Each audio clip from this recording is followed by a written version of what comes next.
ఇవాళ రాజ్యసభకు నామినేషన్ వేశాను. అవకాశం ఇచ్చిన జనసేన పార్టీ అధ్యక్షుడు ఉప ముఖ్యమంత్రి గౌరవనీయ ఉప ముఖ్యమంత్రి శ్రీ కొనిదెల పవన్ కళ్యాణ్ గారు నాకు ఈ అవకాశం ఇచ్చినందుకు హృదయపూర్వక కృతజ్ఞతలు. నా కూటమి తరఫున అభ్యర్థిత్వాన్ని ఇది చేసిన శ్రీ ప్రధానమంత్రి నరేంద్ర మోడీ గారికి నా ప్రత్యేక ధన్యవాదాలు. మరియు ముఖ్యమంత్రి శ్రీ నారా చంద్రబాబు నాయుడు గారికి నా ప్రత్యేక ధన్యవాదాలు. ఇప్పుడు నామినేషన్ సబ్మిట్ చేసి వచ్చాం. మరియు కొద్ది సమయం ఇస్తే ఎలక్ట్ అయినాక అందరితో మళ్ళీ మాట్లాడతాను. ధన్యవాదాలు.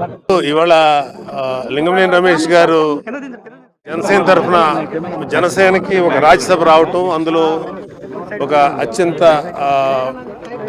పర్ఫెక్ట్ పర్సన్ మన లింగమనేని రమేష్ గారు. ఆయన నామినేషన్స్ ఇవ్వడం అనేది మా అందరికి చాలా ఆనందించదగ్గ విషయం. మొత్తం ఎంటైర్ జనసేనిక్స్ అందరం కూడా వీరమ్మలందరం కూడా చాలా హ్యాపీ ఫీల్ అవుతున్నాం. ఆయన్ని జనసేన తరఫున రాజ్యసభకు పంపడానికి సన్నాహాలు మొదలైనవి. And all the best to Shri Lingamaneni Ramesh గారు.